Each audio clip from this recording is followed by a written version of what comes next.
History, history. Can you see, little boy, what you mean to me? Can you see how sweet our love has long grown to be? It's time to see the happiness I feel inside of me.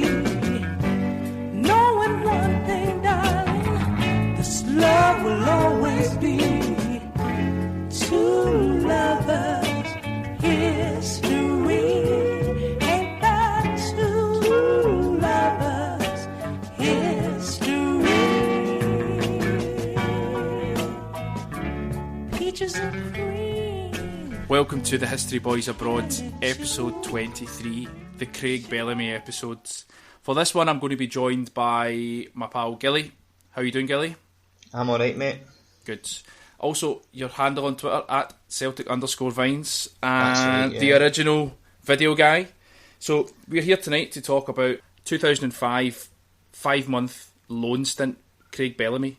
And the reason that we've chosen to do Craig Bellamy is because we were having a chat on the WhatsApp group, and we were bouncing around ideas, and we thought it'd be quite good to do someone who was here for quite a short period of time, but people have quite an overriding memory of him. So let me ask you this, Gilly. Before we done any research, before you started digging into the past to find out like the particulars for this episode, what did you think beforehand, before you started the digging? Before I started digging, what my opinions on Craig Bellamy? Aye, like what was your opinion on Bellamy before, like your overriding memory before you actually do the digging? For me, when I start doing this, when I start, when we come up with the idea, you already have an idea in your head of what that memory is, unless it's someone that's really, really in the past. But if you have a personal memory, because Bellamy was 2005, we were old enough to appreciate that, we were adults. I had a memory. It's kind of sort of changed after the research, and I just want to know what your initial memory was, and then we want to compare it with the memory, compare it with your opinion at the end of the podcast. So what was your initial memory before you researched? Just that goal at Ibrox, really. His performance that day and the goal, and it's hard to remember Bellamy's time at Celtic without thinking about that terrible day, Black Sunday. But thankfully, doing the research, I kind of brought back a lot of more positive memories from his time at Celtic, and I realised how productive his time here was. Yeah, and the thing that always was in my mind with Bellamy, it wasn't the goal at Ibrox. That is kind of secondary to the hat-trick at Dundee United. The way he took his goals that day, but not only just that, it was the way the game went, because he scored the winner, essentially, to win that match for Celtic. But yeah, that was my memory. And as you say, the Black Sunday thing is there, but luckily I have a more... my memory is, while a bit sketchy at times, I tend to look at the positives and remember the positives. So the Dundee United...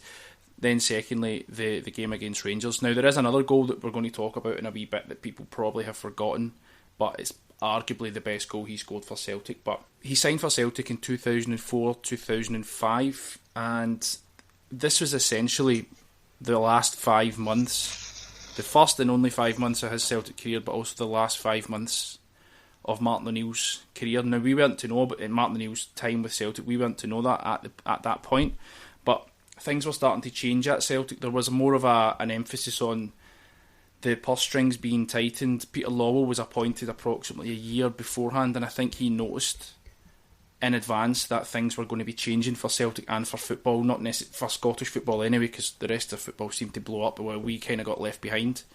But off the back of the glory years with Martin O'Neill, I think Lawwell sort of intuitively saw that things were going to change in football, and that's when things started to get tighter with Celtic. So that kind of brings us into why we signed Bellamy. But let's take it back to 2004, 2005, the start of the season. What do you remember at the start of the season? Do you remember the players that we signed? Well, before doing the research, I just can remember that we brought in Henri Camara and Juninho, and how they were both very underwhelming. I think we were looking to try and sign somebody to replace Larsson, which is obviously impossible, really going absolutely to happen. Impossible. Yeah, we probably bought two guys there we thought could maybe between them score half of Larsson's goals, and hope that Sutton and Maloney, Hartson and the rest would chip in. But it turned out that those two never really amounted to much for Celtic at all, unfortunately. So let's quickly go through the squad at the start of the season, and this is going to lead us up to the point of Bellamy signing for Celtic. So we had Stefan Honcho, Silla, McNamara, Valharin, Baldi, Juninho, Thompson, Sutton, Hartson, Pearson, Fernandez, Big Mick, John Kennedy, Craig Beattie, Ross Wallace, Maloney, Henri Camara, as you say, which I'm going to talk about him specifically in a second. We had Finna Bogason, although it was not the Finna Bogason that we've been after recently. McGady. Now McGady's this is him starting to get a game for Celtic. Lennon and Petrov, Agat, Ulrich Larsson, Lambert. This is the bulk of the Seville squad. Well, just when you're reading it out there, I'm just kind of thinking it's like a hybrid of Anil's team and Strachan's team. Yeah, I would say that was fair. So we signed in, I think Juninho came on a free transfer, but he came with that glowing reputation. I think he had a very, very good game initially with Celtic in his first game. I think it might have been against Rangers, and he shined, but obviously things never worked out with him. But you're looking at that squad, and this is before the Bellamy addition. The goals you're looking to get your goals coming from Sutton and Hartson, like old timers, like kind of guys that have been there and done it. We also have, as you say, Sean Maloney, Craig Beattie scored a few goals for Celtic, but there is a massive void in that squad, and that's Larsson. Now, this season was always going to be difficult for Celtic fans to kind of accept. We were talking before we were recording here. I was asking you what you thought about how this season was going to go, and off the back of the very successful seasons we've had, we now know with hindsight that this was the last season of O'Neill. But with Larsson having left, signing Henri Camara on loan for 1.5 million, a loan deal, 1.5 million. Now Lobel was in charge of this, and he sanctioned that. And as I mentioned, he was coming in and saying, right, you can't spend this, you can't spend that, but he spent 1.5 million on Camara. How did you think this season was going to go? I was actually pretty confident because we'd done quite well the year before, so he had full trust in Martin O'Neill bringing in players that would move us forward and kind of keep us up as the main force in Scottish football. So when he's putting his faith in signing this guy Henri Camara, I thought this guy would come in and be a good signing, fill Larsson's boots with scoring maybe 20 to 25 goals, but as we've just discussed a few minutes ago, he didn't really meet any of that. No, he didn't. And that kind of that doesn't necessarily lead us straight into Bellamy, but I wanted to compare the amount of goals we scored in the first half of the season of 2004-2005 to the point we signed Bellamy. Well, from August to the start of August, from the start of the season essentially, domestically, not including European games, because that wouldn't be fair, but European games for the 2003-2004, from the start of the season to December, the end of December, and then the same. And there's about, I think in the season we're talking about, up until the point it comes into 2005, the actual year, 1st of January, we scored 54 goals. The season before we'd scored 10 more. I guess that is quite significant. 10 goals, let's call it 2-3 goals a game. That's 4 games worth of goals being scored. So I can see why we wanted to bring in extra firepower, but the loan deals, it was like short-term deals we were bringing in. Camara was brought in this fucking ridiculously expensive short-term deal, and then eventually we bring in Bellamy.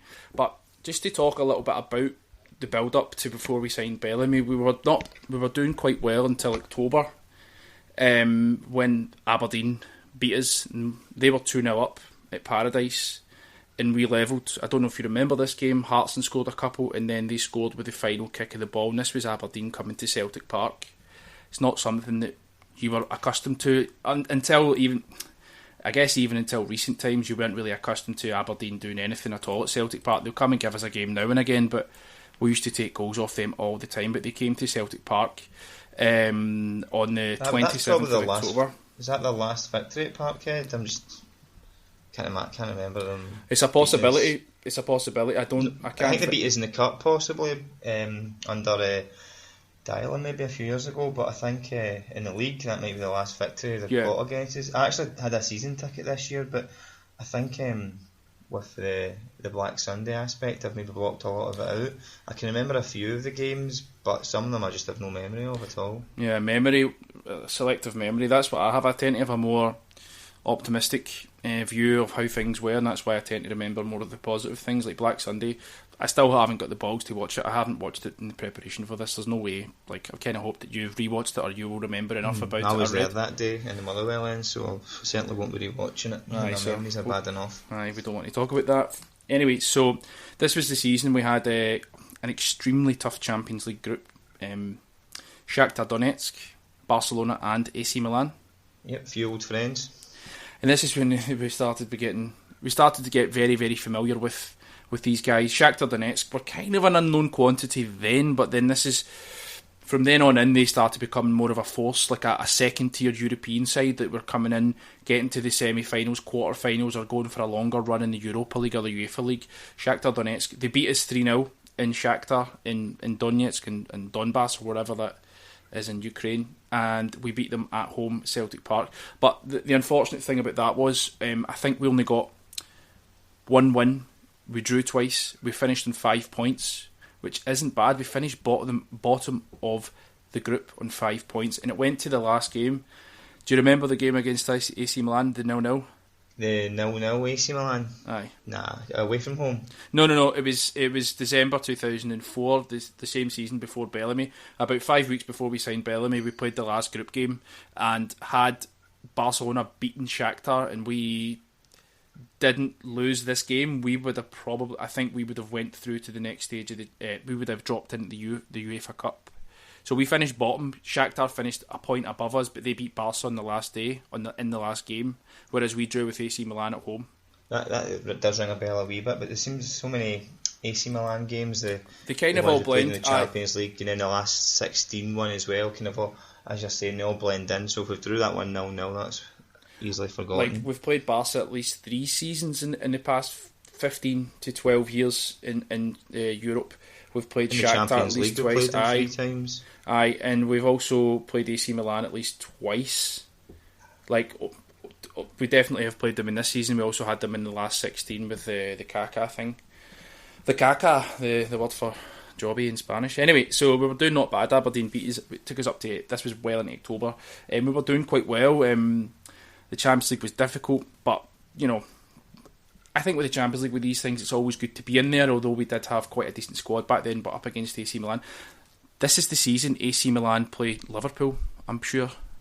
2005, Istanbul 2005, innit? Yeah, definitely. So, we have this habit of playing these teams that eventually go on and make the final of the tournament that we meet them in when we play teams in Europe. This is one of those occasions. Anyway, so November we lose to the Huns. League Cup and the League, both of the games were away. I think that the Huns game, the first one, was the League Cup, and they beat us at Ibrox, which I think it must have been, it wasn't the quarterfinals, might have been the quarterfinals or something, but anyway, we played at Ibrox. Quarterfinal League Cup. I remember watching it in the pub in Dumbarton, McCaffrey's, the one you were in, when we beat Dundee United, helicopter Thursday, whatever it was. Helicopter Thursday, submarine Sunday, and fucking... everyone going mad when Hartson scored, and then they've scored in the last minute and went on to score a winner in the extra time. Yeah. November's is not very good. Things start to go a little bit shit. As I say, the Aberdeen game was late in October, and it kind of carried that poor form into November. The Huns had McLeish in charge, the human conflict, Gammon Loaf in charge in this season, which is kind of fucking. He wasn't that good a manager, and I think Craig Bellamy's first game was the first Old Firm game that he won at Celtic Park. Was he not at the Huns for about 5 years? 3 years? Maybe, to be fair, I'm not really too good with Hun. Your Twitter would suggest otherwise, mate.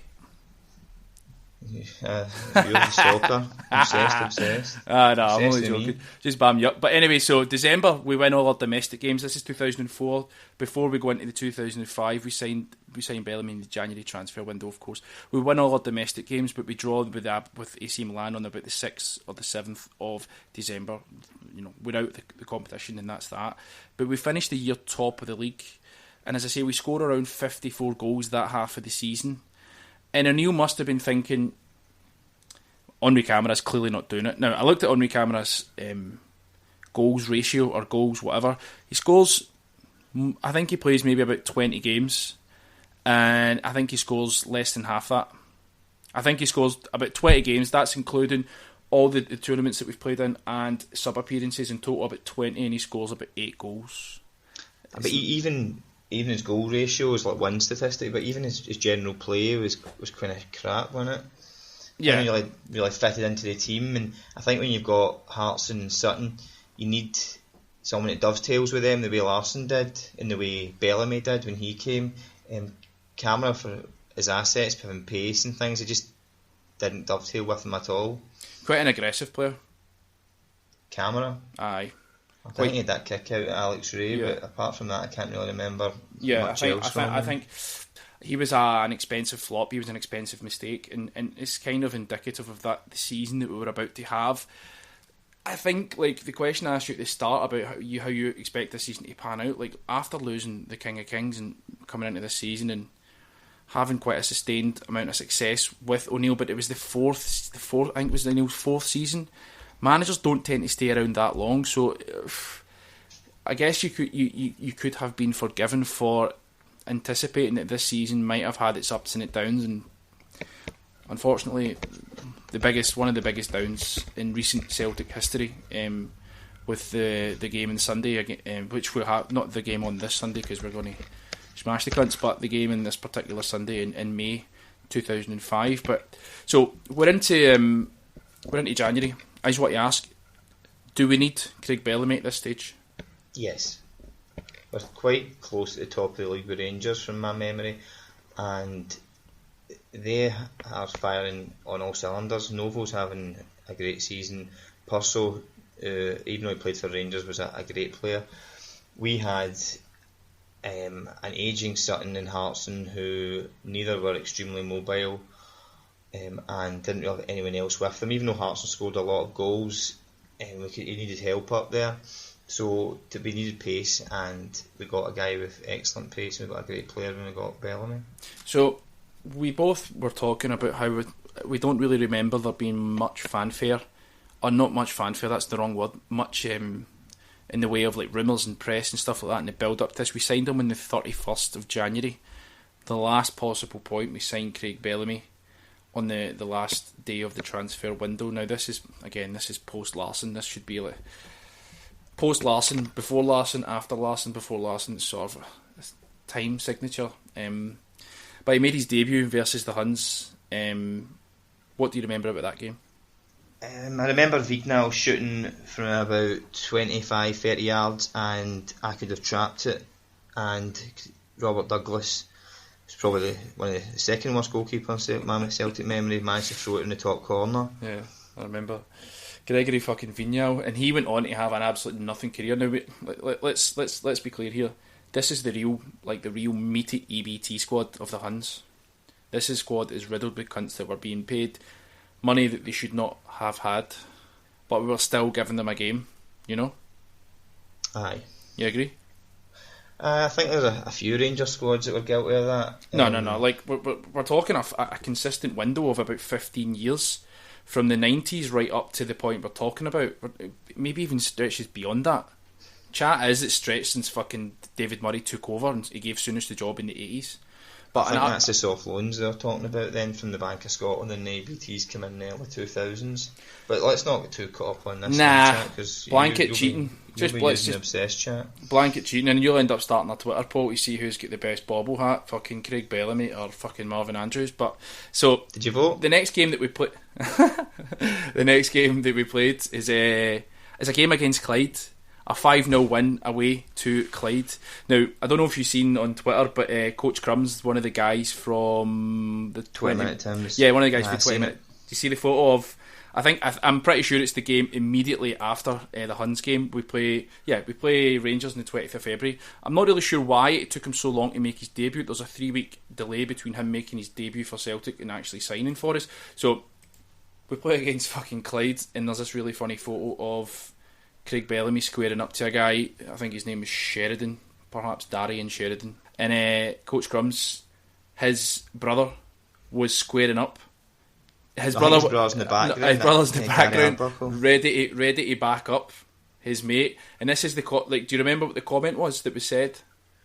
Something like, "You'll be doing my garden in the summer." He's like, "I'll get you cutting my grass if you want," like insinuating that he's like he's a peasant Skin. basically. He's just a fucking. I'm sure they didn't say anything to him that would warrant him being cheeky like that back. I can imagine this goes on at all levels of football. In fact, I know it goes on at all levels of football, and just the fact that he even made the press is just laughable. No, I know, but he made the press, and it's kind of an interesting introduction to football. His first game against the Huns, a 2-0 loss, should point out, at home. And the game that we're talking about here is a 5-0 win against Clyde on the 27th of February. Varga, Thompson, Petrov, Varga again, and Bellamy scores in this game. So, we talk about, like, let's just talk about his the amount of games that he plays for Celtic and the goals he scores, the amount of goals he scores. 15 games, 9 goals. Is that right? 15 games, 12 in the league, 3 in the cup. 9 goals, 7 in the league, 2 in the cups. It's not a bad return considering he came in halfway through a season and he was coming into a squad where, well, we were also talking earlier on about how he just seemed to fit. He had a face for that squad, you know, he just seemed to fit right in with that team. A question I want to ask you about him coming in and sort of like, it's a 4.5 or 5 month window he's come in and you're scoring in 75% of the games that you play. Do you think that's a good return? Yeah, I think his Celtic record's pretty solid.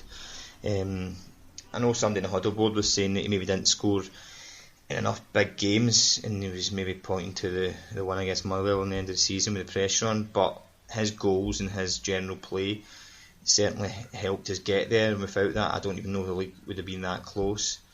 He also scored in the semi-final against Hearts, the decider, which made it 2-1, so yeah, I think his return is pretty solid, and he'll be, apart from obviously the Black Sunday incident, he'll be pretty happy with how it went at Celtic, personally. Well, the thread on the huddle board, there's a guy called Green Monsters in the huddle board, and I've got the quote here. I'm just going to read it out, and I'm pretty sure there's a mistake in it. So he says, "Great player, came quite close to joining us, but ended up at a wedding along with Mark Hughes and got his ear turned to Blackburn. Played 2 Old Firm games, a cup semi, a cup final on Black Sunday, and only scored in one of them. They were the 5 big games of his Celtic career. Now he scored against the Huns and he scored in the semi-cup, the semi-final. So he's incorrect there. So that's an easy mistake to make, though. Well, of course, like we're talking about a 4.5 month window 12 years ago. It's, you know, this podcast is the first one we've done where it's such a short window. Like we're dealing with a real short window of time. Normally we're stretching 3 or 4 seasons. With Roy Aiken, it was a fucking mammoth podcast split into 2. But do you think that his rapport with the players that we had in the squad, like, do you think he settled? I think he settled quite fast, but do you think he settled more because of certain players like Thompson, Sutton, Lennon, and obviously Larsson? I said to you, his face fits. Like, do you want to explain if that's true or not? I think when you go into a dressing room like Celtic had back then, he had a lot of strong personalities, and Bellamy himself was a strong personality, so he probably felt quite at home going with guys like Sutton and Alan Thompson, the guys you've mentioned, who were winners and had a mentality, trained hard, played to win, the kind of thing he was wanting. Whereas maybe some of the dressing rooms he'd been in before with Norwich, Coventry and Newcastle, maybe a bit more guys who were prima donnas who maybe didn't put enough effort into training and during games couldn't back up what they thought of themselves as players. So it probably, it's just his personality really was perfect for the dressing room we had at the time. Yeah, and I would agree. And like, as I say, like these guys are winners, and he seemed to have that winning desire. And I think, as I say, his face just fit with those guys, the Lennons, the Suttons, the Hartsons, a real core of, like, dare I say it, British players in there, including Lennon. A real core of British players that were designed to win games. And yeah, he came in, he started fantastically well. His goals, you know, he scored 9 goals. He scored quite a few big goals that we're going to talk about. He scored a lot of good goals as well. And I've got some questions which I'll get to.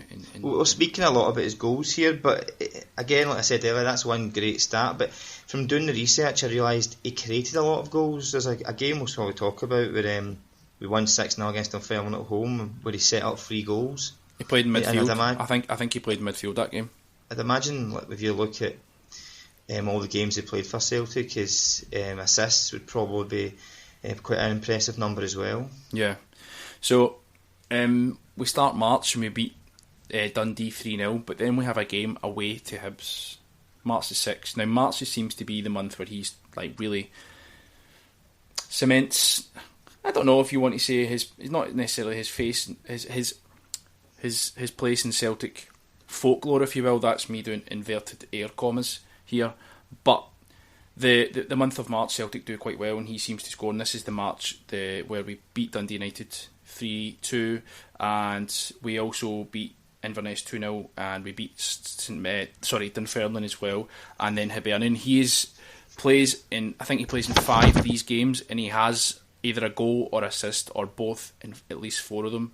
So the first one is it's the Hibs game, Celtic 3, Hibs 1 at Easter Road. Do you remember anything about this game, or have you got anything you want to add? I remember they were wearing the black and gold strip. Yep. Black Magic, I think it was the tagline when it came out. So it was quite a nice kit. I remember Bellamy's goal seemed to kind of run down the left wing in a straight line, slightly coming in, and then he kind of just takes a right turn, like a 90-degree angle, and runs right by the keeper, and then kind of passes it in. It's like a FIFA style goal. He just sort of glides past the player. I think he initially beats the player, but the player, he beats him for pace, but because he makes the cut across, the player can like make the ground up and come in, and he just sidesteps the player, and then in turn just sidesteps the goalkeeper, and it's an amazing finish. It's a fucking brilliant goal. This is that Hibs team. This is that. I'm reading a report that said it was Celtic's best performance for months. So I think that was Bellamy, like you're saying, really clicking with Celtic and improving the way we were playing as a team, and he added pace to the team, was something we didn't have for months. So it just gave the team a new dimension. Listen, is it fair to compare him to Scott Sinclair, or compare Scott Sinclair to him? Possibly, because they both got that burning pace that maybe in the Premiership they couldn't exploit so much because they're playing against faster players, but when you come to Scotland it makes such a difference to have that burst of pace once you're away from players, they're not catching you. And his finishing, you could quite like Sinclair, because his goal at Ibrox is something that you'd expect Sinclair to do, just kind of cutting in on the left foot side, he's doing it and then passing it in that corner. Yeah, I think as a modern comparison, I think the style of Sinclair, would you class Bellamy as a striker? Yeah, I think so. I think he could have played out in the wing, but he was probably happier playing either through the middle or up front with somebody as a 2. Yeah, okay. I would say striker. Aye, because he's quite a small guy, but he was really fast, quite tenacious. And when you watch that goal against the Huns, like, there is a moment when sort of time slows down and you see like he's broke away. We're going to talk about that, but I just want to add now, that pass from Alan Thompson to open up that game was fucking amazing, and off he's running in the pace, and he actually stops the ball and slows it down, and there's probably about 2 or 3 seconds before him actually deciding to take the shot, and he's standing and he's sort of dribbling with the ball on the spot, and Kyriakos has not got a fucking chance, and then drop of the shoulder, he's away the other way and curls it into the back of the net, and then like let's talk about that game now, and we can cover the other ones in a moment. Do you remember the goal that Petrov scored in that game? I remember it was a header from a cross from a gat, and then he kind of ran over, done a wee celebration, get scalped with a cup full of coke. I think he get booked for scoring. I know that Bellamy definitely get booked for scoring and then run away and going on his knees. I think it was for a few years, like any Celtic player scored at Ibrox, they get booked. Bellamy, so anyway, you're right, the Petrov goal was a header, fantastic finish. Bellamy, Petrov celebrates in front of the Huns, because it's at the Hun end, it's not at the end that Celtic fans are, it's the opposite side. He celebrates and they're launching shit at him, and they hit him with stuff, and I don't think he doesn't leave the field or play or anything like that, but he gets booked for celebrating. Apologises, and then he puts his hand up. Aye. Like that's more to do with the sort of person that Stan Petrov was. That's kind of the sidebar. Then Bellamy scores that goal, and Bellamy doesn't leave I don't even think Bellamy leaves the pitch. Like, I don't think he leaves the confines of the actual the throw-in line, and he sort of falls on the ground and he gets booked. He goes down on his knees and puts his hands together like a kind of praying thing, but it's more like he's having a personal moment. He's covering his face. He's like covering his face. It certainly wasn't to antagonise the morons. But it's just like the guy got booked for celebrating on the pitch in a big game. Well, like the guy in the huddle board says, you know why you got booked. Yeah, because the ref's a monkey. It's a guy, and we've had a lot of Twitter feedback. A guy, Jack Megan, at Jack_Megan. He says his overriding memory is being booked for having the audacity to score at Ibrox against the Gers. And then another guy, Gallagher3 Manus G, says, correct, he knelt down, never left the playing area and was booked. And this is just one thing that's... Anyway, so that goal for you is his... That's what I remember, my memory of Craig Bellamy is when I first think of him playing for Celtic, and I was watching it at my mate's house up in Bon Hill, an area kind of down Dumbarton, and I think we're right on the drink, had a bit of a wild one, thinking the league was won. Yeah, and you would. So we'll talk a little bit about Mark, sort of rewind here. The 6-0 game, he had a hand in a few good goals. I've got a couple of quotes from Martin Neal. So in the particular climate we are in, it would probably be unlikely we would be able to afford the fee for him, but things might change. This is O'Neill talking about Bellamy. If he does fantastically well and wants to stay and become a massive fit with the supporters, then it would make it easier for us. Lots of things are based on whether we qualify for the Champions League. What does that mean? Well, I think he's kind of, looking back in hindsight, he's obviously a nod towards what was coming with the downsizing with Strachan over the next few years. That was him basically talking around the whole subject of don't have a lot of money, we are going to be downsizing, and that's kind of the first sort of indications that things were going to change financially for Celtic. Things became a bit more prudent, but that's the following seasons, which we don't need to go into with Strachan and such. But it kind of like contradicts though, paying 1.5 million for a fucking loan player in Henri Camara. Why would you pay 1.5 million for a guy on loan when things are supposed to be tight? I don't understand that. It's a strange one, and Neil's obviously kind of played his case and managed to get one final favour from the guys that hold the money. Yeah. And unfortunately it didn't go well for him, so that could have been one of the reasons they thought we can't be making these kind of losses. Yeah, this is basically that comment from O'Neill just hints at the financial constraints in my opinion. But we continue our form with a 2-0 away win against Inverness Gaelic Thistle. Bellamy does score in this one. It's one of the goals that he scores. He scores one and wins a penalty. Yeah. And so that's when I'm talking about the contribution that could go unnoticed. Like, yeah. He'll be making defenders commit fouls, winning his free kicks, winning his corners that we score from, things like that. I remember my dad saying to me, we always watch Bellamy closely. He'll never kind of get in a position and lose the ball or not get something positive. And what he was meaning is if he was, like, say he was going down the wing and he didn't have a cross on, he'd get a corner or he'd get a throw in a dangerous position. The amount of times you see players go down the wing and just pass it a shite cross off the first defender and lose possession. Yeah, he was clever. He was an intelligent player. Yeah, definitely. He was very intelligent. He actually, talking about these Martin Neal comments are off the back of the Dunfermline game that you mentioned, in the one I'm sure he was playing in midfield. Midfield, yes. He said after the game, this is a Bellamy quote, you need to bear with me because it's quite grainy, he says. So basically, Celtic, this is from the BBC, unfortunately, Celtic's on-loan striker Craig Bellamy says he will do everything he can in order to stay at the club beyond the end of the season. The Welshman's future at Newcastle looks bleak after a fallout with Graham Souness, but having found his form in the last couple of games, he hopes to extend his stay at Celtic Park. So he says, whatever I need to do to make Celtic want to sign me and be able to do it, I'll try and do it. Celtic manager Martin Neal has admitted that he has doubts over the club's ability to come up with the money to pay Newcastle, but Bellamy says that if it was possible, he would welcome a permanent move to Glasgow. If I can do so well that the fans are clamouring for me to stay, brilliant. That's the position I want to be in. This is a great opportunity for me here. I will obviously have time to weigh up my options. I'm laughing because this is fucking tiny. I need to zoom in on that. Hod the bus. I will obviously have to weigh up my options during the summer, but if I continue to enjoy it here and play really well between now and the end of the season, it would be a fantastic option for me. We will cross that bridge when we come to it, but I certainly hope the club will at least want me at the end of the season. It's been tough. It's been a tough time in a lot of respects because of everything that's happened off the field and the treatment I've had from the media and certain people who've never even met me. But this is a chapter of my life and my career now that I've got my head around. Now that I have got my head around what happened at Newcastle, and now I'm really relishing my time at Celtic. That's kind of me paraphrasing because the thing is tiny to read and it's the file that I've managed to rip. However, so we can see that he's clearly quite happy to stay at Celtic, and he seems quite happy at Celtic. Again, this is 5 weeks into his Celtic career and he's already made a massive impact.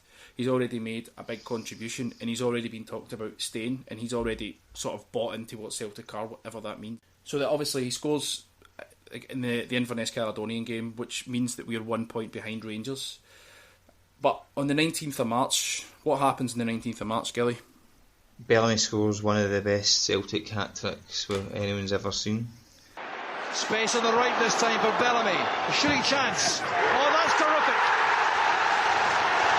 There's no answer to that.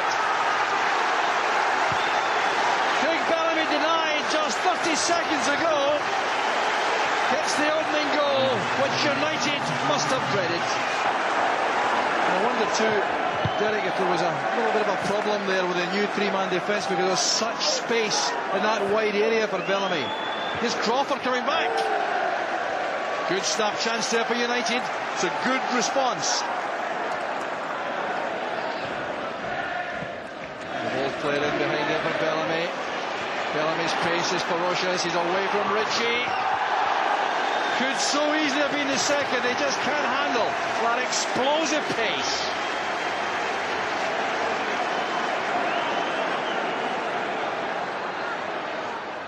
Here's Alan Thompson. That's Baldy. A great delivery into the box. But I think Bobby Baldy there, gets his head over the top of it. But Alan, just a strong player. Alan Archibald, having played with him at Thistle a few years ago, he's a very strong guy. Here's McIntyre. It's a terrific finish for Dundee United. They're back in the match. A route one goal, superbly finished by McIntyre.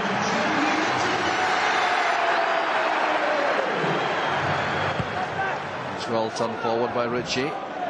No one on the right hand side though, but Roberts pass, space here for Larsson to come forward. Bellamy makes the run. Oh, that is magnificent finishing by Craig Bellamy. Top draw stuff. Larsson just seems to see Bellamy point where he wants the ball. Great wiki pass, to be fair. And that's his left foot as well. The first goal was right foot, left foot. It's going to be a hat-trick day for Craig Bellamy. Thompson plays it in, there goes Barga, and a fine save by Bullock. Another high one in, which is not the kind of service I'm sure that McIntyre and Crawford would prefer. Deflection, there's troublesome. Good goalkeeping in the end by Douglas. It came off Neil Lennon. There's Mark Wilson with an excellent season despite United's troubles. That's a good pass from Brebner. Here's Duff. Support from Wilson's a good ball in, a good header. What a chance that was for Dundee United. Warm welcome the Celtic supporters for Chris Sutton. There'll be warm applause too for the departing hero, John Hartson. McIntyre finds Crawford, and maybe his last contribution. Finds its way to McIntyre. This is Robson. What a goal by Barry Robson. United have equalised right out of the blue. That was magnificent, a great strike. I was just saying that I think Stevie Crawford's getting tired. There's a good ball in. There's a mistake by Neil Lennon, the ball goes under his foot. He'll pick that one out. What a strike that is.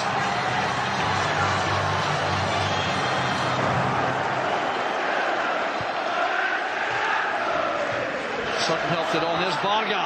What a very good challenge that was. And again the blocks are made inside that box. Thompson screening that for Larsson. Here goes Sutton. Bellamy waits in the middle. Here's Bellamy. Oh, such a sharp turn. 10,828. That's the attendance. Little Tannadice. Oh, that's Bellamy through this time for the hat-trick. Mistake. Just the merest glimpse of goal was all he needed. So having heard the audio from the game, I don't think it take. I guess you would need to be really, really young to not know what happened in this game. It's one of the best, as Gilly said, one of the best hat-tricks you'll ever see, point blank, never mind for Celtic.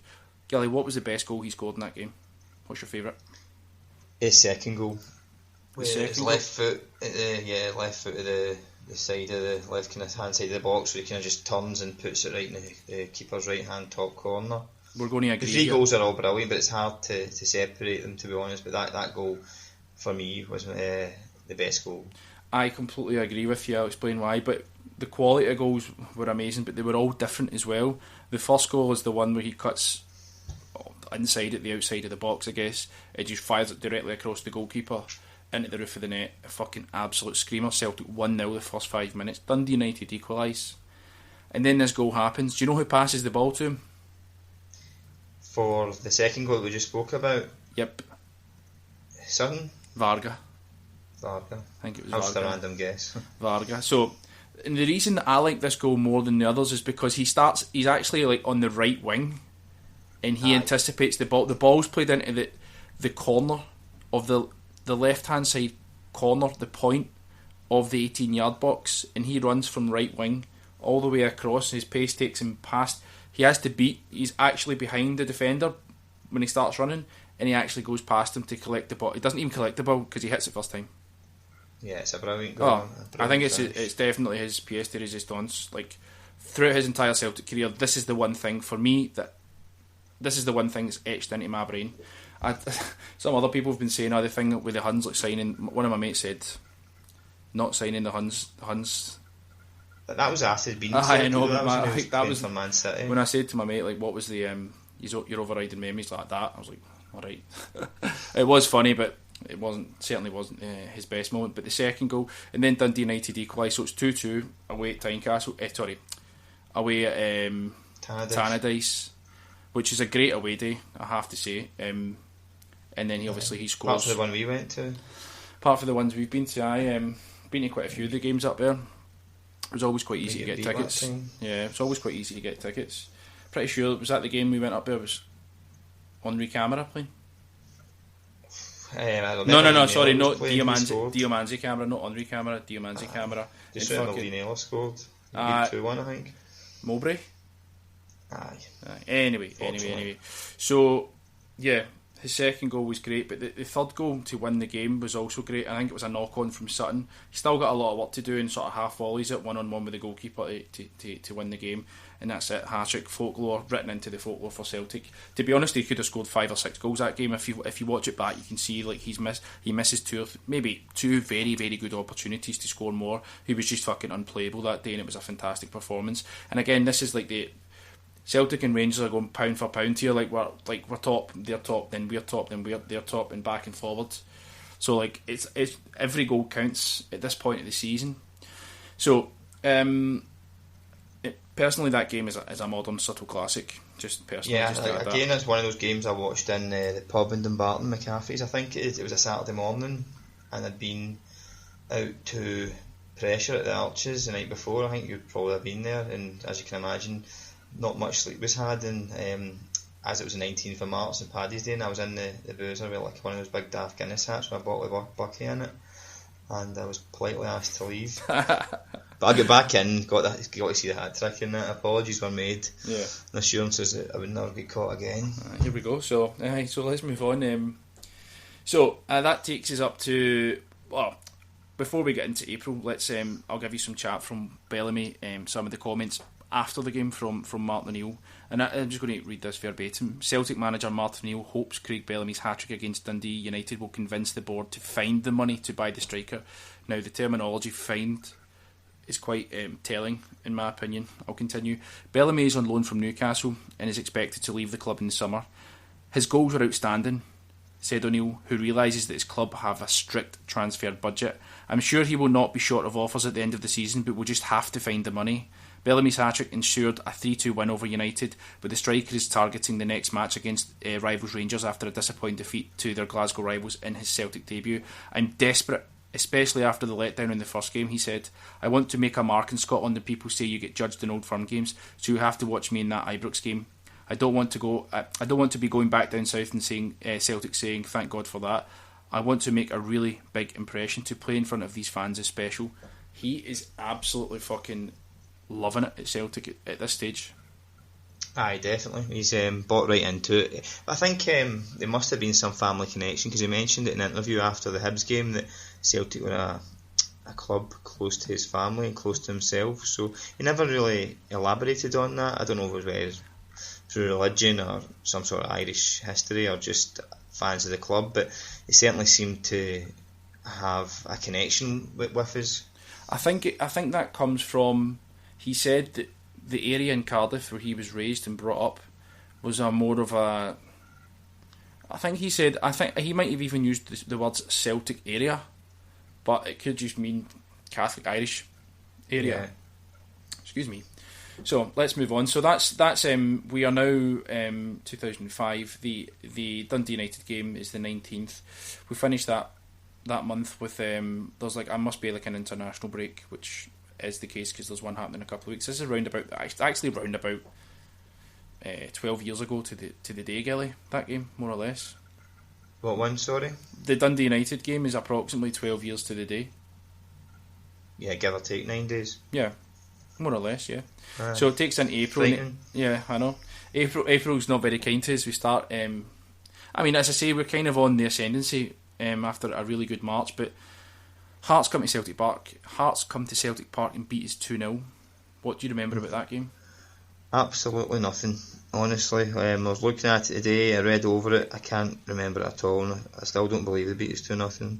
It's a very unusual score considering the way things have been going with Celtic in that month, and we have been relatively consistent. It's quite a surprise. We actually play them a week later at Tynecastle and beat them in the Scottish Cup, which is, I don't really think that's at Hampden, mate. Is it? It's a semi-final, yeah, aye. You're absolutely right. It's at Hampden. I'm looking at it because Hearts are classed to be at home. That's the game Bellamy scores, the semi-final. Yeah, that was actually a good goal he scored. The kind of inside the box, turns well, and he gets a good connection with it with his left foot. Yeah, beats Craig Gordon. I was going to say, like, you remember who was in goals. Now, if we want to talk about players that were playing against Celtic, that now have played for Celtic or now play for Celtic, Craig Gordon.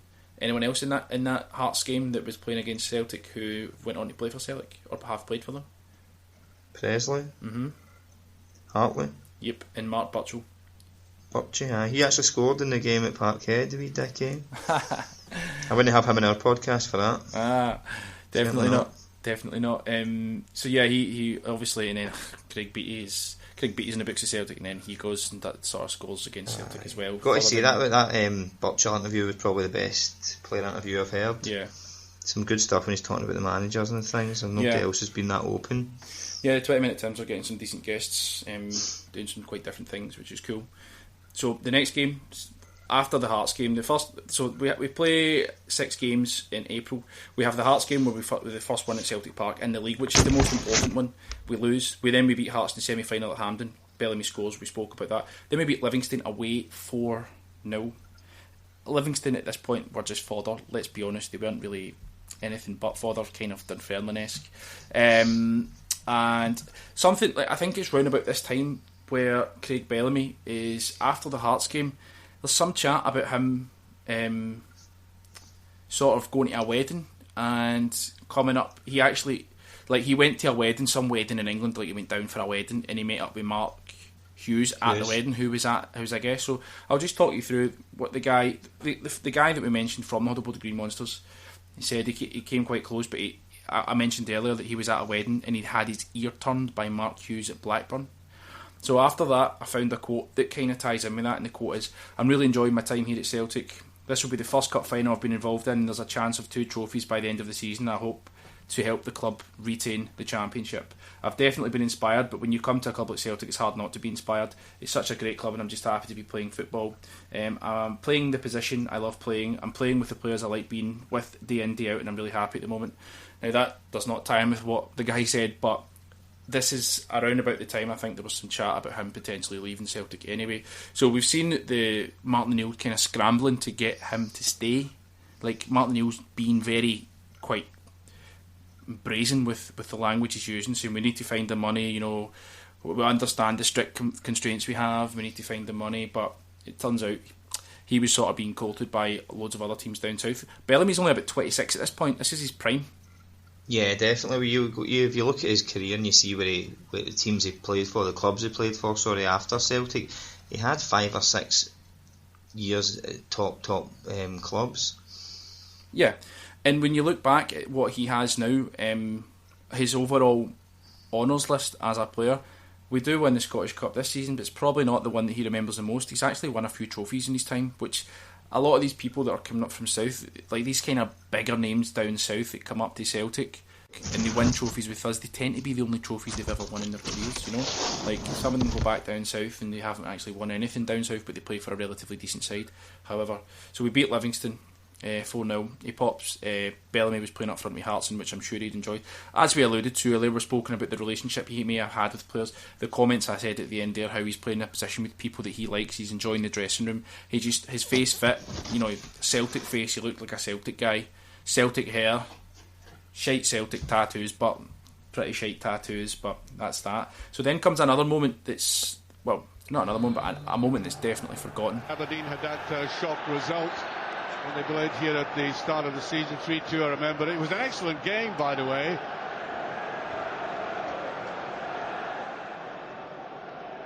If you get any aspirations in winning championships, you've got to force home your advantage and get the win, especially at home at the business end of the season, which is now 6-7 games to go. You've got to make sure you win every game.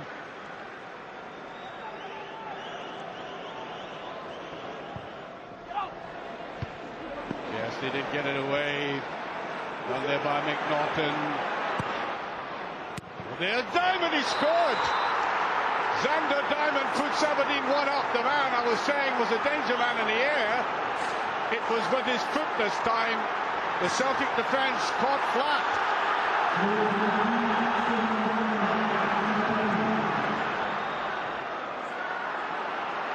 Aikkonen.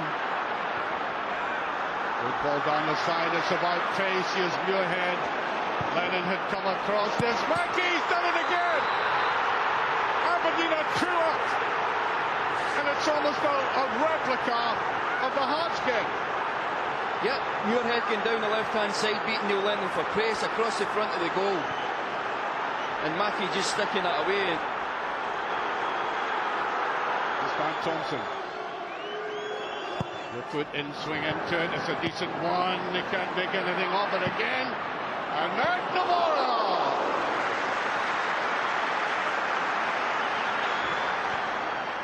And it goes again and Bobby just away. Taken off the line, the nearest chance yet for Celtic. Piling on the pressure. McGeady. That's a decent ball. Margot. To come. Celtic have pulled one back. They put the big man back into the box. Yeah, we mentioned Archie best spell of pressure, resulting in McGeady getting a very nice ball into the box and Varga getting his head onto it.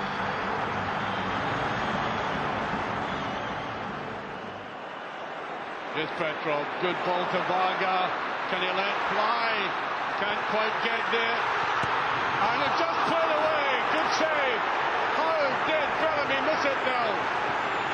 Here's another chance and it's a goal. The equaliser. A dreadful blunder by Aberdeen in defence as the ball was played back to Hartson. They cannot believe the ball was given away after a brilliant save, I have to say. And Hartson right in on top of that to get the equaliser for Celtic. Yes, Chris Sutton's coming on, and it's McGeady off. Well, he's got that sort of thing about him, as you say, talismanic touch that he has. Here he goes.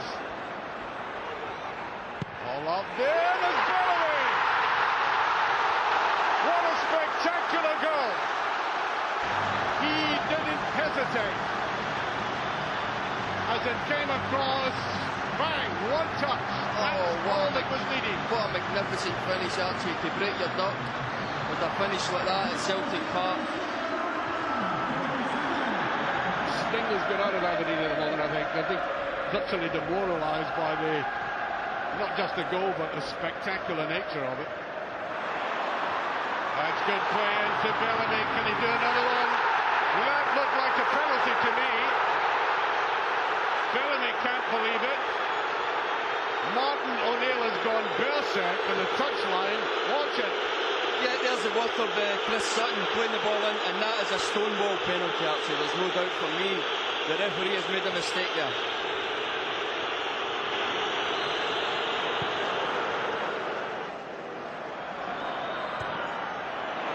On it goes to Bellamy, and there's no cover. Just pushed to the side, and he was almost there.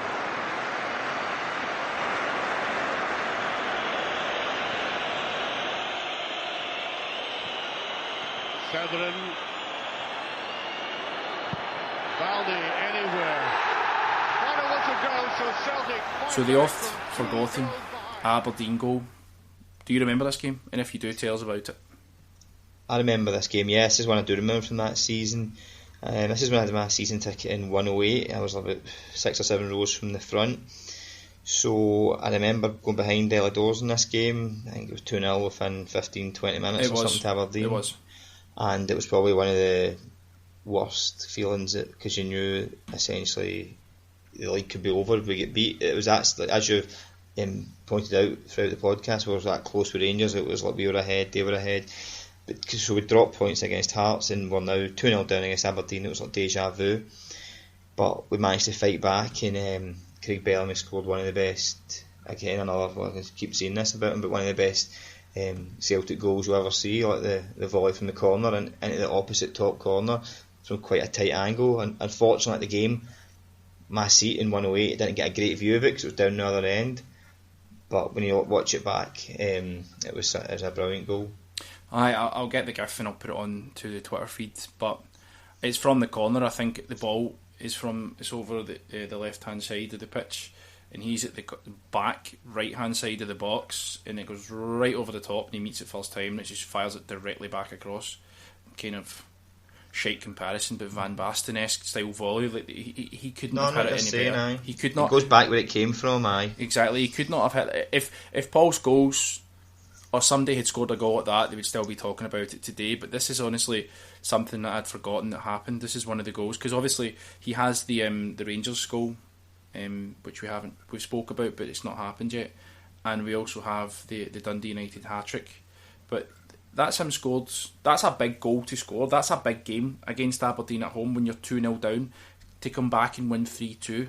That's a big goal to score. That's a big game. So when the guy mentioned on the huddle board about the 5, he played the 5 biggest games of his career, the Aberdeen one was, he stood up. He stood up and he was counted in that game. Then it's the Rangers game, which we've covered. Anything else you want to add about that game? I think you talk about the Rangers game, you need to mention his injury he picked up, which put him out for the next 2 games. And I remember me thinking the league was over, and my dad kind of saying to me, he'd took a draw and maybe had Bellamy fit to guarantee the points to the end of the season. I remember thinking he was mental at the time, but that's hindsight for you. Yeah, it's hindsight. So after we've beaten the Huns, it's now like the press are saying Celtic are going to win the league, and we're kind of written up as champions elect and this, that and the next thing. And obviously the celebration, you get booked for a thing, and our mutual friend Dom was in big agreeing. He very much agrees with us regarding this being his without a doubt his number one moment for Celtic. So yeah, he gets booked and all that, and the rest happens. He gets injured in that game, and that rules him out for the next couple of games, as you mentioned. And that kind of like brings us up towards the end of his time with Celtic. Now, there's 2 games he missed. I think we beat Aberdeen 2-0 at home. We beat. We're now talking about we're into May. But before that happens, after we beat, this is how fucking crap April was. So we beat Rangers at fucking Ibrox, and as I say, we're going toe to toe with them all season. It's up and down. Then we play Hibs at Celtic Park, 3-1. Hibs beat Celtic. We get run ragged by Scott Brown, Ivan Sproul and Scott Brown. Scott Brown. That was the best performance I'd seen. Probably one of the best performances I've ever seen Scott Brown put in, to be honest. It doesn't even look like he's a completely different player. A completely different. Like, he actually skins a couple of players and makes a burst of pace and chips a keeper. Aye. And Ivan He's Sproul, got a mad haircut as well, long hair that was sticking out. This was that Hibs team. that Hibs team that people like to talk Gary about. Gary O'Connor. O'Connor, Derek Riordan, Gary Caldwell, Thompson, and so on, Ian Murray and players like that. So Hibs come to Celtic, they rock. So we've been beat off at Hearts at home and Hibs at home in the league. It doesn't really happen anymore. No. It didn't ever happen then either. No, Since it's an anomaly. Even then, I know Hibs were like, really, this is kind of the more like people hark back to this Hibs team as if they were something special. The manager may have been, was the manager Tony Mowbray or John Collins at this point? I've got a feeling it might have been Mowbray.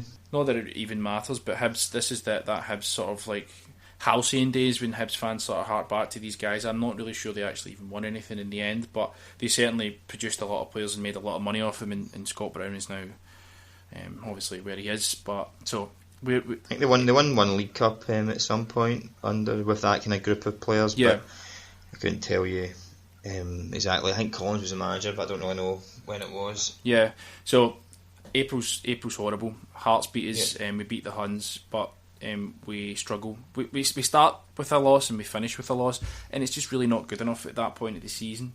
You know, it's really Very not good enough. inconsistent. It's very, very inconsistent considering we were out the League Cup. The League Cup was finished at the start. Like, we were out the League Cup by middle of November, and we had no Europe after Christmas. So we were just sort of fighting on the domestic front. And at some point during this period, I don't know if it was earlier, but O'Neill had kind of confirmed that he was going to be leaving because his wife wasn't well. I'm not sure when the date that was, but something like that could maybe play on the squad's mind. Yeah. See, I don't know if that was announced until nearer the end of the season. Well, this is pretty near the end of the season. Well, that's actually true. I'm trying to have a wee look here, because obviously the reason that O'Neill stepped down was to care for his wife, and it probably was the right time to step down from the job at Celtic anyway, because it was five seasons he'd been there for, so it probably was the right time to step down. But what a man, as to be said. Martin O'Neill can do what he wants. And you forget Martin O'Neill actually won the European Cup with fucking Nottingham Forest as well as a player, so it's not, people seem to forget that. But Chris 1888, KRYS 1888, one of the guys we speak to sometimes, he said that he wished he hadn't hobbled off against Rangers, and had he played consistently, we'd have won at Fir Park. After that game, he was quite rusty, but there was no disputing that it wouldn't have gone to the final that day without Craig Bellamy if he hadn't made the contribution. He said he was a revelation the second half of the season, which kind of ties in with what we were saying. I've got some questions we'll ask at the end, but so do you want to talk us through May? Because I don't want to talk about May. Okay, it was the game that Bellamy missed at the start when we beat Aberdeen 2-0 at home, so we're starting to get a bit of consistency back. We then beat Hearts 2-1 away, and then we go on to Black Sunday, which is without doubt the hardest Celtic memory, the worst Celtic memory I've got. I again had been out the night before, and a friend of my sister's was seeing a boy who played for Motherwell, and he phoned me and said, "I've got a ticket for you, I'll give you a lift up." So I gave him like 30 quid or whatever, and he dropped me, and I didn't realise it was in the Motherwell in the David Cooper stand. But thankfully there was a few boys for Dumbarton. It's a bit of an omen, isn't it, when you end up in that? Aye. But they're standing with a few boys for Dumbarton, and we're sitting even, and something scored right in front of us. You can actually see me on the telly, trying not to move. But there wasn't much said, and then McDonald scored those 2 goals late on, and we stood up to leave, and it's the same time 200 or 300 people have stood up, and the Motherwell fans have kind of had their say, and certainly they were more pro Rangers than they were Celtic, and there was a bit of verbos. Obviously I wasn't for any of that. Straight out the park and down the road. Good boy, yeah? Right. I think it was just a terrible feeling, and even the cup final when we went on to beat Dundee United 1-0, it was a bit of a numb feeling that day. I'm sure the players celebrated it, but I don't think they would have celebrated it the same way as they'd have won if they had won the league. And I wasn't at the game, but I didn't celebrate that as much as I've celebrated any other Celtic victories in cup finals. Yeah, there was like 5 or 6 days between the Sunday and then the following week was the cup final. and it was a 1-0 win against Dundee United. It was flat. But Bellamy himself played well. I think he won the free kick for Thompson's deflected kind of goal, and I think he also won the penalty for Sutton. Sutton managed to slip and sky it over the bar. I think the turning point, really, when you look at it and you look at the games, the turning point is the Hearts game, the first game in April. That's when you can pinpoint when things are going a bit awry with the season. You know, you've only got 6 games left, and you beat the Huns in that game, and it's down to like the last 4 games. It's 12 points, and you're a few. I think Celtic might have even been 5 points ahead of the Huns. We were 5 points ahead of the Huns, and then we lost to Hibs, and they had 1. Because the season ends up, we're 1 point behind them. I remember being at the Hibs game and just being in a state of shock, because you'd kind of seen Celtic go to Ibrox, put in a really strong performance. The scoreline says 2-1, but it was 2-0 within the first 30-40 minutes. So you're thinking, we're dominating here, and they scored in the 90th minute, so it wasn't even close that they were going to get a draw that day. So you're playing Hibs at home, no offence to Hibs, but you think that's 3 points, but Celtic just did not start at all. I think, but obviously we're missing Bellamy, so it just shows how important he was. But I remember sitting in a state of shock, couldn't believe how Hibs just ran right over the top of us. Sorry mate, carry on.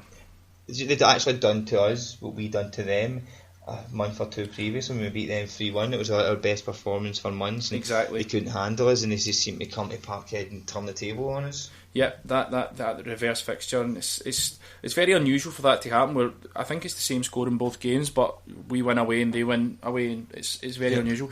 I think, to be honest, this season is not remembered for Bellamy. This season is remembered for that day in that Black Sunday. That's. But if you look at it, and the reason we do this podcast is to delve into the little parts. We've now spoke about Bellamy's actual overall contribution to Celtic, not just the Hun game, not just the Dundee United hat-trick, but the Aberdeen game. The goal against the Aberdeen game, but the goal against Hearts. Rangers go against Dundee United. No. I'm saying but I'm saying when you think of him overall, you think of Dundee United and Rangers, but people forget the Aberdeen goal, people forget the Hearts game, people forget the fact that he's winning penalties.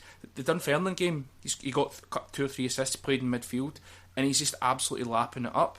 But I think the reason we forget this is because of Black Sunday, but the point I want to make here, a long-winded point, is do you think the Hibs game and the Hearts game kind of get away with being the real reasons why we fucked that league up? It wasn't the fact that it was at the last day.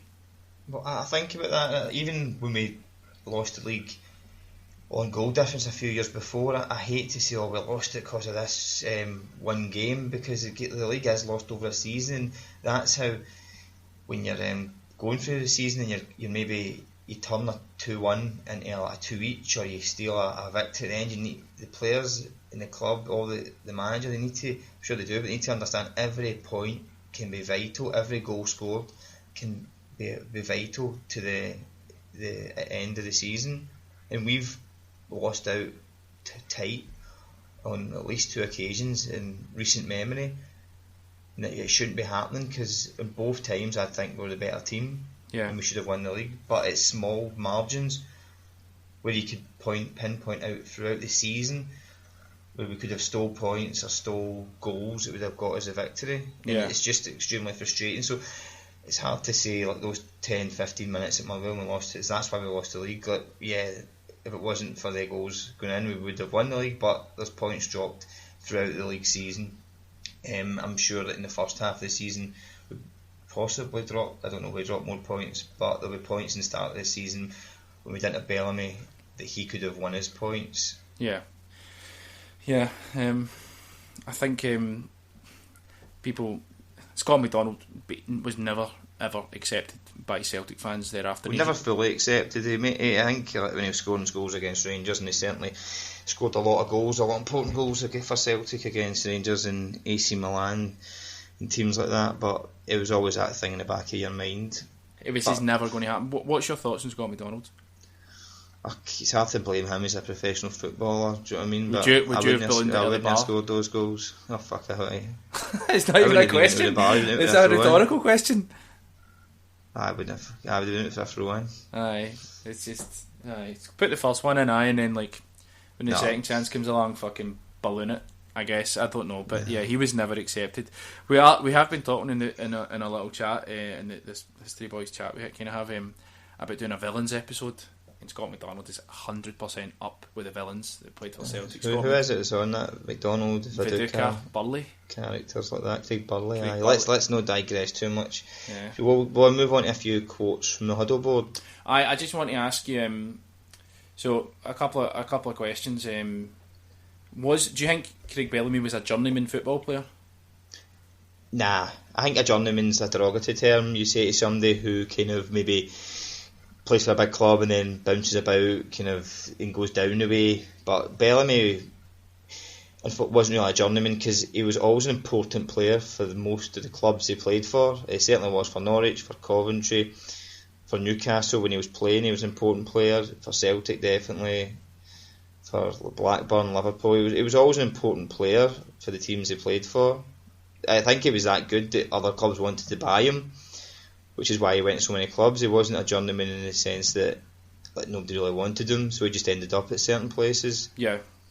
Nah, I don't think he's a journeyman. There was a bit of a debate on the I think it was Kerry Street, a historic thread, because I was researching and looking back, and someone described Zlatan as being a journeyman, but doesn't necessarily mean he's played for 8 teams, but he's been a success everywhere he's been. Yeah. So to me, a journeyman's a derogatory term, and that guy, he's not a journeyman. Yeah, he's not a journeyman. So I'll start with some Twitter feedback, and then if you give us some chat from the huddle board. So at Aidan McLaren, when I asked about what was the overriding memory, he said above what we deserved at the time. Great Celtic player in that he was dogged and full on against opponents. He wished it lasted. At Scotty Boy 16 said he liked Bellamy, but overriding memories him missing a sitter against Motherwell that would have clinched the title. That's not something we've spoke about. What do you remember about that? It was in the second half, and he was on the left hand side coming in, I think, and he hit it into Gordon fucking Marshall's legs. And it's amazing that we've done a Tommy Burns podcast a few months ago, and I told you how I hated Gordon Marshall and he was terrible. This is 10 years later. I know, well, he also was, I'll be on the 50th point, he was a goalkeeper that was in goal for Kilmarnock the day we lost the league there, and he took about 20 minutes for every bye kick, and he was a goalkeeper for this day, so he was in goal 2 end of season fixtures that went towards Celtic losing the league, so he's an absolute prick. That's nice. So yeah, a guy comes in and sort of, I think the guy was replying to Aidan McLaren about what we deserved at the time, and he said, this guy at Sleepy Sauce says he was a rapid Hunskelper, which he scored 1 goal in 2 games. 1 goal in 2 games. It's not bad. It's not a bad return, considering he's new. Considering it's his first month or 2 months, it's not a bad return. I think it's his performance as much as and the swagger at Ibrox when he'd said previously, "Watch me go," so he'd kind of warned him what he was going to do, and then he done exactly what he expected. He just took the ball and destroyed Kyriakos with pace and turned him inside out before. To be fair, I could probably destroy Kyriakos with pace, or I could have, even when he was in his prime. I don't think he's a Hunskelper in the purest sense that where we refer to Hunskelpers at like Dembele's definitely Hunskelper, but he definitely had the pedigree. He definitely had it in him to become a genuine Hunskelper. So I guess you could say, in a roundabout way, he probably was a Hunskelper. So what's the chat from the huddle board? Okay, unfortunately I've not got the usernames of these people, but I'm sure they will know who they are. So we've got brilliant player for us. We were awful that season before he signed, so that's alluding to the fact he kind of was the main catalyst in us challenging for the league. Bellamy dragged us to the brink of another title, but fucked it on the big day. Yep, correct. He dragged us into a title race. Shame about the last day, more than him culpable, which is true. Bit of a longer one here. He brought us a much needed spark as we were still having a post Henrik come down. I think that lasted for a few years more longer. Sutton and Hartson up front together wasn't ideal, as neither were particularly mobile, correct. Henri Kamara was an absolute dud. Bellamy offered us something completely different and more than chipped in for his fair share of goals. I wonder if we'd have been in that position to have a chance of winning the league had he not joined. So a lot of what we are kind of saying is getting backed up there. Hat-trick at Tannadice, for me, the best hat-trick I've seen from a Celtic player, which we said earlier. His goal at the Ship Pit was class as well, as was his goal against the Sheep at home. Wish the fuck we'd have signed him permanently. If he never got injured at Ibrox, we would have scored 4 or 5 that day and put the league to bed, which I think he could be right, because like I was saying, I think he went off on about 55-60 minutes, so there's still half an hour of football to play. But even if we beat them 5-1 that day, I think if our the form had went the same way, we would have probably lost on points, because goal difference didn't come into it. Him getting injured, being Bellamy against the dead goal, arguably cost us a league, as we lost the following week to Hibs, which we spoke about, with an out of form Larsson and an unfit Maloney, who had been out for about a year up front. Head and shoulders above almost any player in the league since, but I don't really think that would include Dembele or Sinclair, to be honest, because I think they're on his level. Yeah, not a bad roundup. Yeah, that's pretty good. It kind of ties in with the things that we have been saying. So, what's your thoughts on Bellamy now? We've done the research and we spoke about it. Your initial memories to compare it. What's your thought? Yeah, good loan signing. Unlucky he wasn't a league winner. He certainly done more than his fair share to get us to that position to win the league.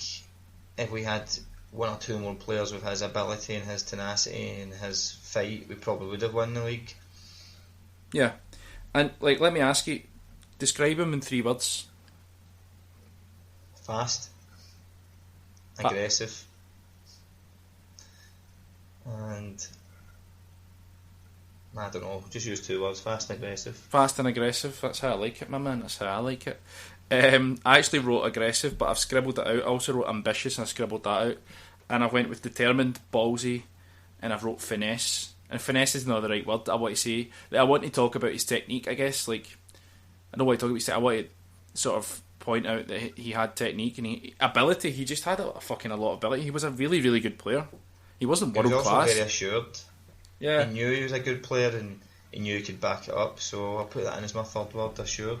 Assured. I think the comparison between him and Sinclair is quite apt. I think the two of them are similar style players. They both like to take people on. They've got the pace to turn a player.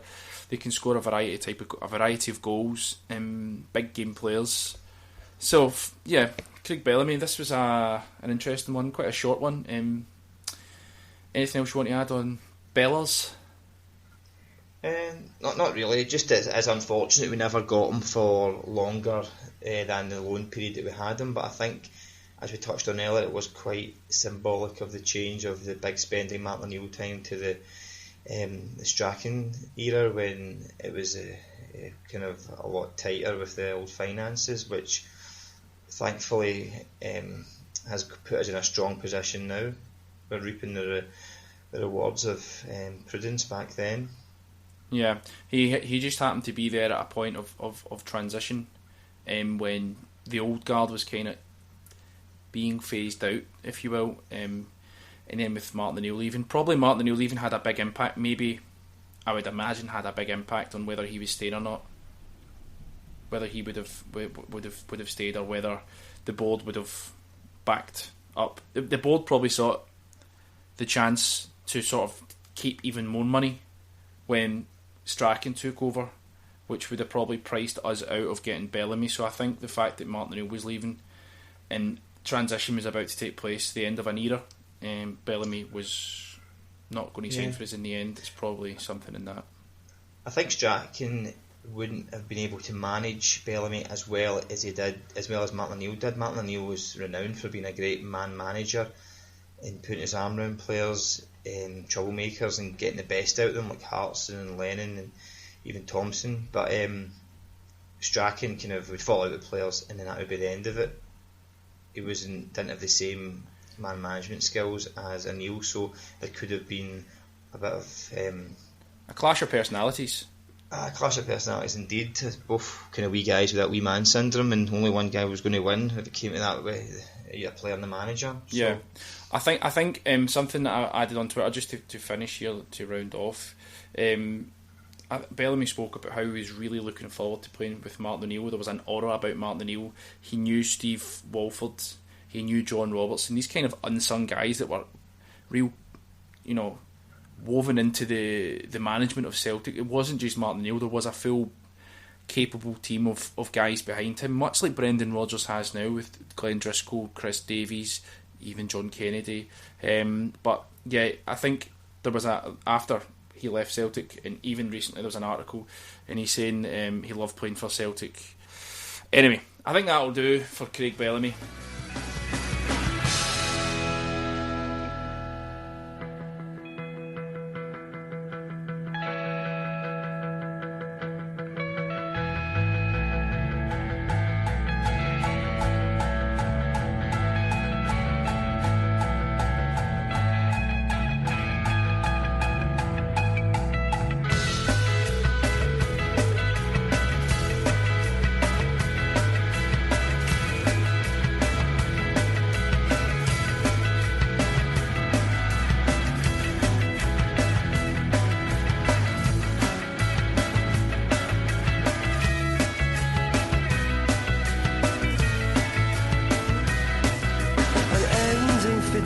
For the start, you twisting tall, I'll love apart your light fingers through the dark. Shattered the lamp at the darkness it cast. But you know you've got to be wrong, we're wrong. Just shut me up and blamed it on the ground. Cornered the boy, kicked out of the world kicked back and I fucking hard it on. If you wanna try, there's no worse you could do.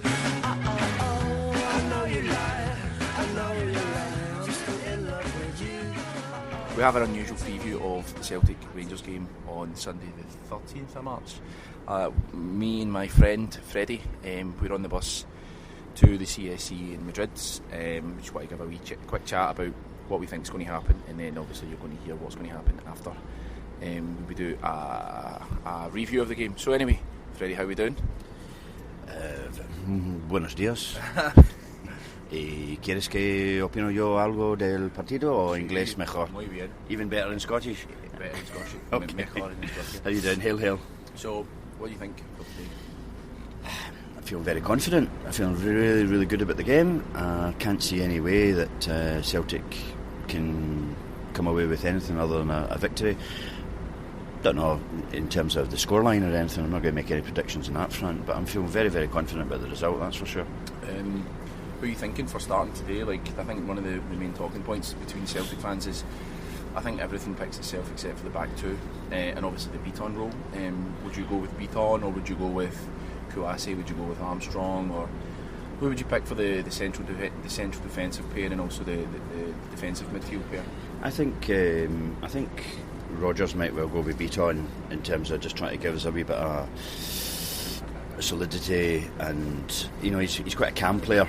I know a lot of people give him a bit of grief for not being the most animated of players, but he's got a telling pass, he's strong, and I think in the early stages of the game, with all the excitement and passion that will be going on, I think that would be a sensible choice.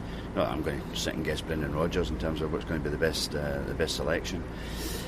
And then later on in the game, a wee bit of pace, maybe Rangers. I'd like to think we're a lot fitter than them, and that we'll be doing most of the running, and somebody like Armstrong will just give you that wee bit of pace a bit later on. I think that Armstrong will play behind Dembele today. As it stands, we're about 2 or 3 hours before kick-off on a bus, but I think he's going to go with Boyata, and I would go with Jozo for the height, but I think Eric and Boyata will play. I think Beaton will play. I think Armstrong will play behind Dembele. I think that's natural. I'd be surprised to see people like Callum McGregor. But one thing we were talking about last night was the depth of the squad, like the muscle we have in the bench, like Gamboa, Griffiths, McGregor, not Mackay-Steven, obviously because he's garbage. But we have quite a strong bench. So if I have the confidence if anything was to be going wrong, then we've got the personnel on the bench to change the match. As I say, Gamboa, players like that. What do you think? To an extent, I'm not sure it makes that much difference. I mean, I ask myself where the goal threat comes from Rangers. if they were to go to form, you would expect them to be wanting to press early in the game, try and get something. If that doesn't come off, or even if it does, to then sit in a bit, Celtic will get a grip of the game and go at them. How do you think? I don't want to talk about them, but like, how do you think they're going to set up at Celtic Park? Because everybody knows what we can do. Our fitness is telling. I'm sure I read somewhere that we score a large percentage of our goals in like the last 30 minutes of a match because the team tends to tire and their fitness levels start to show. How do you think these cunts are going to like come and play? Are we allowed to say words like cunts on this podcast? Or should we put it in Spanish? No, but you can say in Spanish and English because it makes no difference. Either way, making sure it's ticked as explicit. I would have thought something like an 8-1-1 formation will say them right. No, more in the sense of, are they going to open up or are they going to sit compact? Because if they open up, we'll pick them off. If they sit compact, it will eventually break them down, I think. The problem here, Tony, is that we're trying to second guess a situation where it's a very unusual match. It's not like, old firm games of the past where you're pitting two managers together. One might be superior and one team might be going through a bad patch of form, and you think, well, how are they actually going to address this? We've seen ourselves go to Ibrox in the past where by rights, we've had key players missing and you've got a result, and I've certainly sat through enough matches frustrated where we've hammered Rangers at Celtic Park and they've come away with a result when they really shouldn't have. But this is so different now because they've got such a temporary situation. They've got this guy Murty in charge. I say in charge, in inverted commas. And what we're doing here, we're trying to think how they'll set up against Brendan Rodgers. I mean, there should really be a complete mismatch. Do you believe that if you take away the name Rangers and the colours and you give them the colours of Motherwell, but it's the same players, do you think we'd even be having it? Do you think you would even be coming to the CSC with me? Do you think we would have even made an occasion of this? Probably not, in the sense that because they play in those colours and because they hang on to this idea that they're the same club, I hate them almost as much as I hated their previous incarnation. I think I hate this one more, this new mob more, because they're so indignant and almost they're just shameless in their stance, and they're so arrogant and they're determined to prove that they are the same thing, and that's going to end the new club anyway. But we were talking last night, just to finish before the bus driver sets off here, why are Celtic going to win today? Like, what's the reason Celtic going to win today? We're superior in every department. Is there something more specific though? Brendan Rodgers, watching the interviews yesterday from Moussa Dembele and Kieran Tierney, you're listening to two young guys, really exciting talents, and they don't need to be geniuses. You just listen to this good common sense coming out of them. Watch Kieran Tierney field a barrage of questions from a press room, and everyone. It was a 20-minute interview. And everyone he was just dealing with. He wasn't swatting aside. He wasn't ducking the issue. He was dealing with them really succinctly, and you just heard this common sense and calm coming through, and that has to be coming from one place, and that's the manager. We were talking last night, just to finish, we were marvelling at how in control Brendan Rodgers is. He's very, very savvy, and we were noting that when he was asked a question, he would kind of answer it but turn it round and give an answer. Indeed. You could actually see the point. He would start answering the question very civilly, and you could actually see the point where he would just turn it and you realise he's actually not answering that question anymore, but he's not wandering about. He's actually answering the question he wants to answer. Very, very savvy. I feel very confident for today. No, I think this is the game that should pose the least problems. We're at home, we have the records. There are many, many reasons to be confident. Kieran Tierney, Moussa Dembele, Scott Sinclair, fantastic. So we'll be back hopefully at half time and also after the game, and let's finish these beers. We'll finish these Mau Classicas, which, as you know, are resplendent in their emerald green cans. Not that I'm superstitious, but and gold, it can't hurt. Hail, hail. So Tony, Anthony, how are we? I'm good. So I'm with Darren from the Madrid Emerald CSC. Hail, hail. So what I ask you, when did it start? How did it start? How long have you been here? How long have you been in Madrid? What's the situation? I've been here, this is my 5th year now. Oh shit, sorry, that's his glasses gone. This is my 5th year in Madrid now. So I've been coming here for the last 5 years. It started originally, I'm led to believe, in a bar called Fin Bars. Yeah. And that was about 12 years ago. And that was full of rap songs and everything else, very, very different. And then Fin Bars closed down, We moved to Triscoll, so we've been here about 5 or 6 years, and it's good. We've got a good relationship with the pub, we've got a good relationship with the local community, even the Liverpool fans, they've got their supporters club here as well. They've got a supporters club as well, but we've managed to hijack their downstairs area this year, so it's we're going places. That's it. So that's the Madrid Emerald CSC at Triscoll Tavern. So we're also with Arturo. Hello, Arturo. Yeah, hello. Where are you from? Madrid. And you support Celtic? And I like Celtic, the children. Since you were a child? Yeah. Repeat before.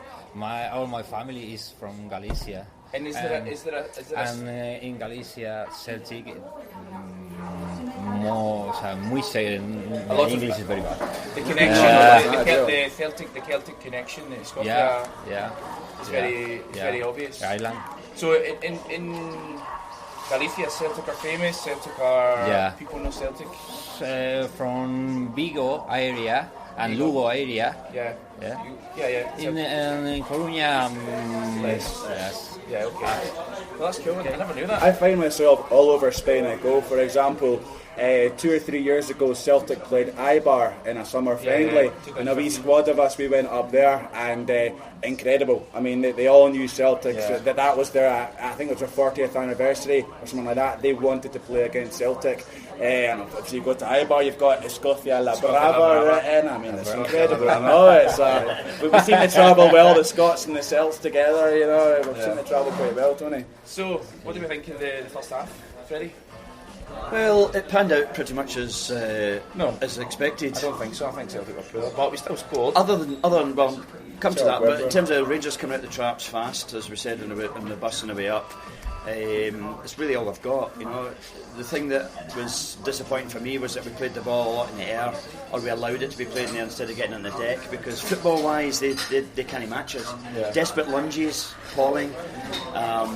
Anytime they try and play up the deck, they can't get near the ball. So we were forced to go 1-to-1 with them, with the ball pinging about like a bagatelle, and we had no shape.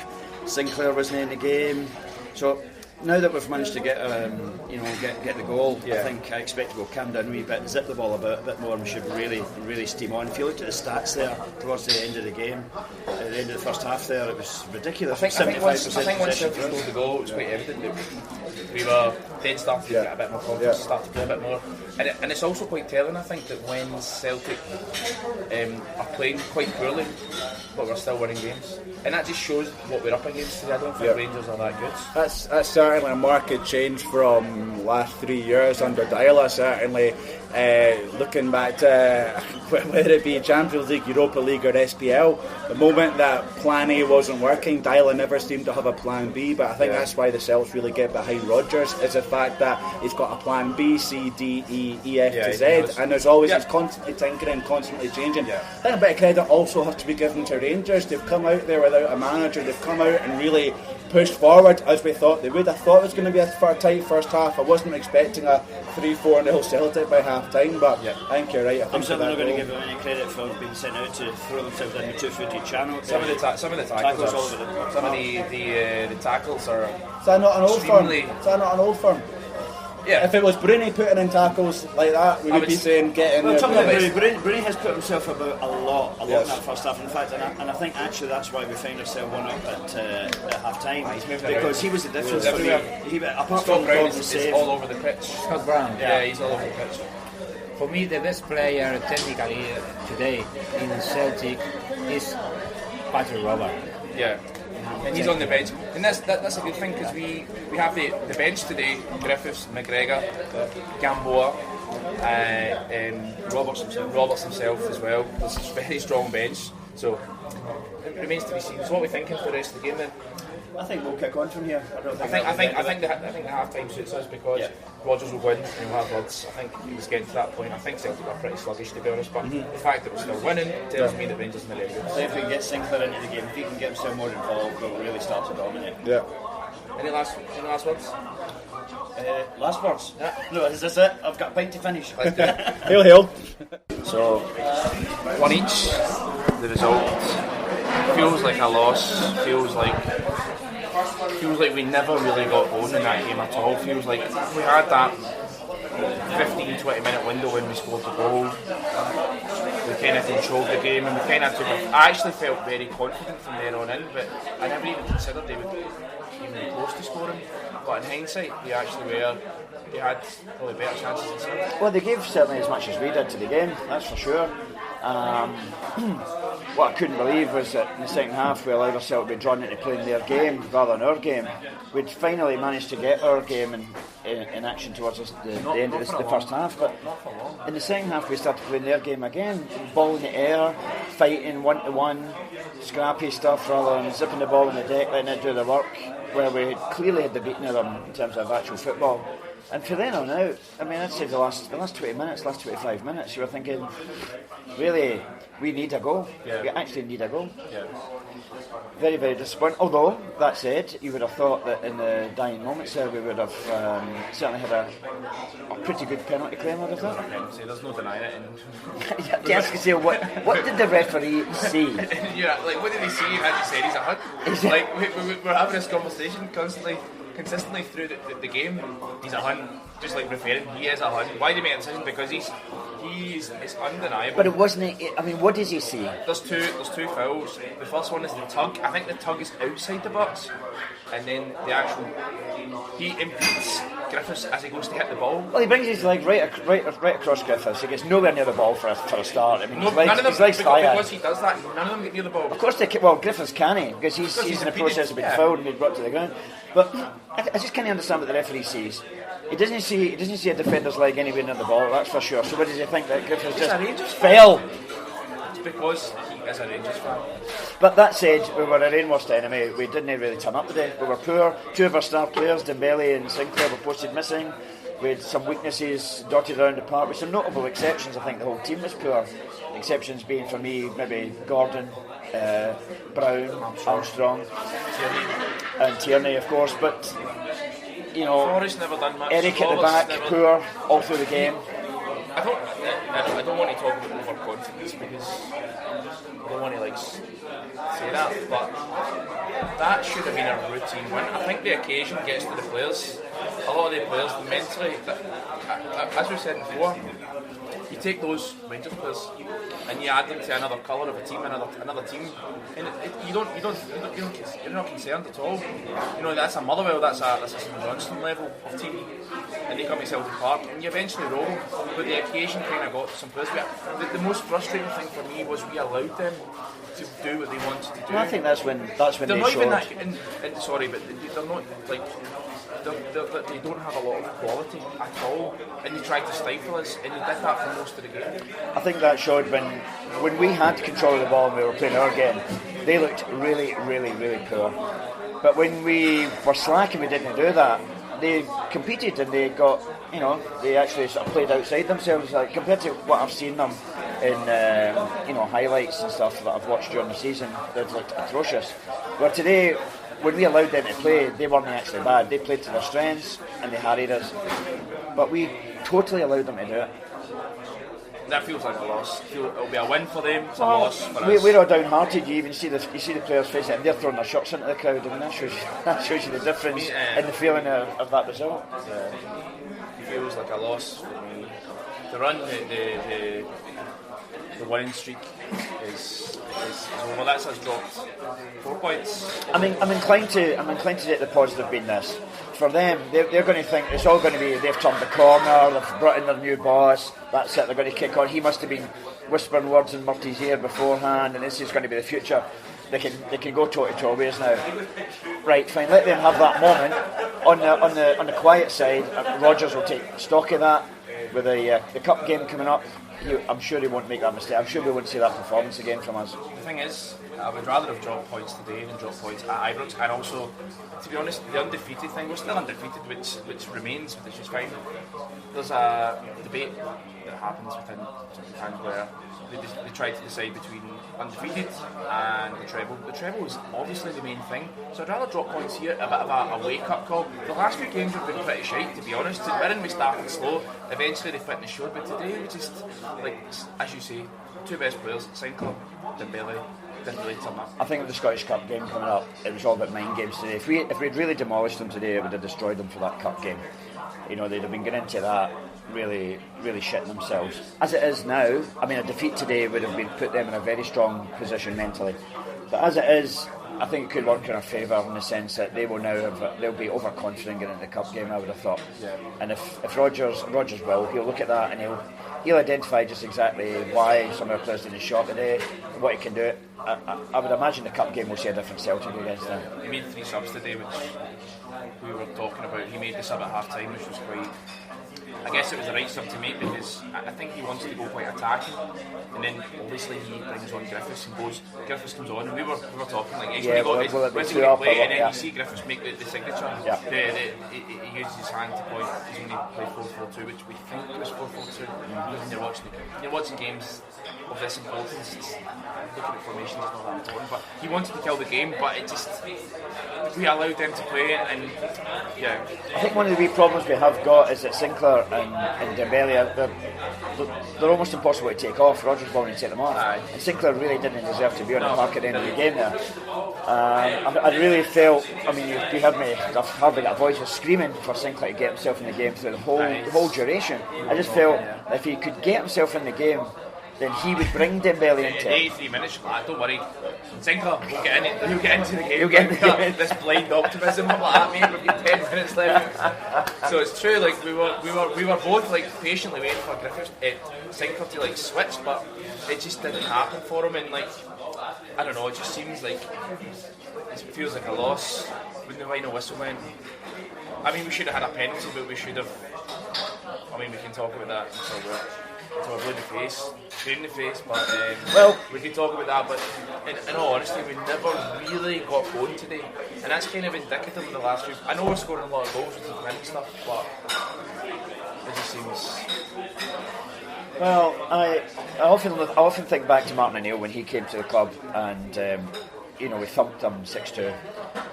And we always think back to that game, and we tend not to remember that we then went to Ibrox and took a hiding ourselves after that. And I always think back to how Martin O'Neill really learned a lot of lessons for that game when he went to Ibrox, and I saw that we never really played that way against Rangers again. And I would imagine that Rodgers will look at that today and he'll really get sorted out for the Scottish Cup game. That's the positive I take. Yeah. We were poor today, you just got to accept it. How do you? I think the thing is, the main thing with games like this is to not lose, but also to keep the treble alive. And I would exchange this game any day for a win. Obviously the cup game is still to happen, but it's like that fucking old fucking has-been cutting out for a goal. So, guy's 39 or something like that. But we allowed them to play. So anyway, it has been when you're past 39 now, are you? Right, well, that's I better go back. I'm away at the bar. Yeah. So anyway, thanks for listening. Hopefully we've lasted this long. We're going to go drink some Guinness. I got to talk. I got to tell what I feel. I got to talk about my life as I see it. Biggie. This goes out to you. This goes out to you and you and you and you. This goes out to you. This goes out to you. This goes out to you and you and you. Your reign on the top was short like leprechauns as I crush so-called willies, thugs, and rapadons. Get in that ass quick fast like Ramadan. It's that rap phenomenon, Don Dada. Fuck Papa, you got to call me Francis M.H. White intake like toast, toe iron. Was told in shootout, stay low and keep firing. Keep extra clips for extra shit. Who's next to flip on that cat with that grip on rap? The most shady, Frankie baby. Ain't no telling where I may be. May see me in D.C. at Howard Homecoming with my man Capone drumming fucking something. You should know my stilo. Went from 10 G's for blow to 30 G's a show to all G's with O's I never seen before. So, Jesus, get off the notorious. Clean us before I squeeze and bust. If the beef between us, we can settle it with the chrome and metal shit. I make it hot like a kettle get. You're delicate, you better get who sent you. You still pedal shit. I got more rides, the great adventure. Biggie. How are you gonna do it? Do it. Kick in the door, waving the 4-4. All you heard was Papa, don't hit me no more. Kick in the door, waving the 4-4. All you heard was Papa, don't hit me no more. Kick in the door, waving the 4-4. All you heard was Papa, don't hit me no more. Kick in the door, waving the 4-4. All you heard was Papa, don't hit me no more. On your mark, get set. I spark you wet? Look how dark you get when you're marked for death. Should I start your breath or should I let you die? In fear you start to cry, ask why. Lyrically I'm worship, don't front the word sick. You cursed it, but rehearsed it. I drop unexpectedly like bird shit. You herbs get stuck quickly for royalties and show money.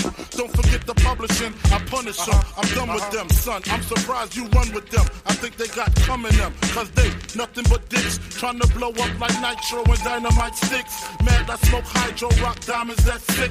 Got paid off my flow, rhyme with my own clip. Take trips to Cairo, laying with your bitch. I know you praying you was rich, fucking prick. When I see you, I'ma kick in the door, waving the 4-4. All you heard was Papa, don't hit me no more. Kick in the door, waving the 4-4. All you heard was Papa, don't hit me no more. Kick in the door, waving the 4-4. All you heard was Papa, don't hit me no more. Kick in the door, waving the 4-4. All you heard was Papa, don't hit me no more. This goes out for those that choose to use disrespectful views on the king of NY. Fuck that, why try? Throw bleach in your eye, now you're brailing it. Snatch that light shit, I'm scaling it. Conscience of your nonsense. In 88, sold more powder than Johnson & Johnson. Choke steel like Bronson. Vigilante, you wanna get on, son? You need to ask me. Ain't no other kings in this rap thing. They siblings, nothing but my children. One shot, they disappearing. It's ill when MCs used to be on cruddy shit. Took home, ready to die. Listen, study shit. Now they on some money shit. Successful out the blue. They lightweight, fragile. My 9 milli make the white shake. That's why my money never funny. And you still recouping. Stupid, stupid, stupid, stupid.